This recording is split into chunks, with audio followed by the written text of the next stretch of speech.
Patay ang isang high-value individual na sangkot umano sa ilegal na droga matapos makipagpalitan ng putok sa mga operatiba ng Philippine National Police sa ikinasang bypass operation sa Maguindanao del Norte, kung saan nasamsam ang tinatayang 1.7 milyong pisong halaga ng hininalang shabu. Patrolwoman Angela Bandarlipe sa report. Nakumpisa ang 1,700,000 peso halaga ng shabu sa isinagawang bypass operation ng Dato Udin Sinsuat Municipal Police Station na nauwi sa isang enkwentro at nagresulta ng pagkasawi ng isang high-value individual na suspect sa poblasyon Dalikan, Dato Udin Sinsuat, Maguindanao del Norte nito lamang ika-11 ng Oktubre taong kasalukuyan. Kinilala ni Police Lieutenant Colonel Esmail Madin, Chief of Police ng Dato Udin Sinsuat, ang nasawing suspect na si alias Dats, 25 anyos, na taga-barangay Berdato Angal Midtimbang, Maguindanao del Sur.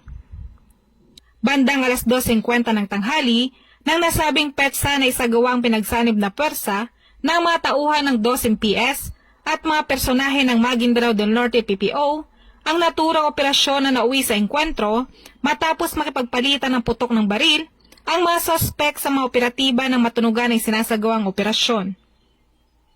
Napatay ang isa sa mga suspect at nakuha mula rito ang 5 piraso ng heat cell transparent plastic sachet na naglalaman ng hinihinalang shabu na tumitimbang na humigit kumulang 250 gramo na may tinatayang halagang 1,700,000 pesos, bypass money, 1,000 piso bill, 3 bundle ng budol money at 3 basyo ng balang mula sa pinaniwalaang .45 caliber firearm ang natagpuan sa pinangyarihan ng enkwentro.